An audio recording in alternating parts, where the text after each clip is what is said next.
Mambo vipi? Karibu nikuelekeze namna ya kudownload wimbo kwenye tovuti yetu hii ya Damaresi Music.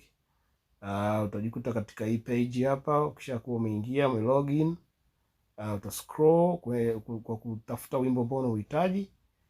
Na kama mimi hapa mfano nimechagua wimbo unaitwa Tutakumbuka hapo. Kwa hiyo moja kwa moja nitachagua, nitaclick hapo kwenye bei ya huo wimbo.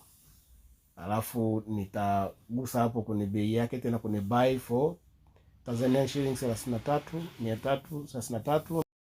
Utajaza details zako hapa kwenye hii form kama ilivyo, na utakuwa umechagua kulipa kwa shilingi za Kitanzania kama hivyo. Alafu utafinya continue. Alafu check kwenye hichi kibox hapa cha kuagree. Ukiamua kusave hapa kwamba siku nyingine ukirudi uwe unaweza kununua kwa maelezo hayo, basi utawasha hapa. Alafu utakuwa umechagua kulipa kwa mobile.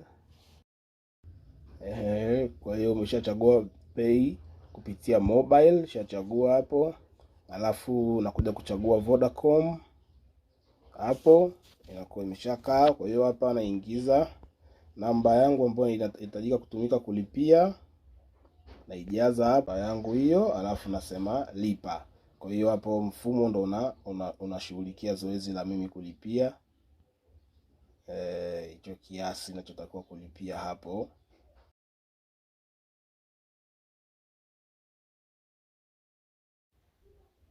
La kuzingatia hapo ni salio katika mtandao husika ambao unataka kutumia kulipia.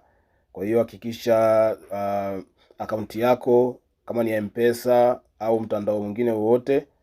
Hapa nimetamka M-Pesa kwa sababu ndo nimetumia. Kwa hiyo ikuwe kuna salio katika huo mtandao unaotumia, basi automatically wataenda kukata hicho kiasi. Alafu message itakuja kwako, utaingiza password pale, alafu utakuwa umefanikiwa kununua huo wimbo kutoka damaresimusic.com. Karibu.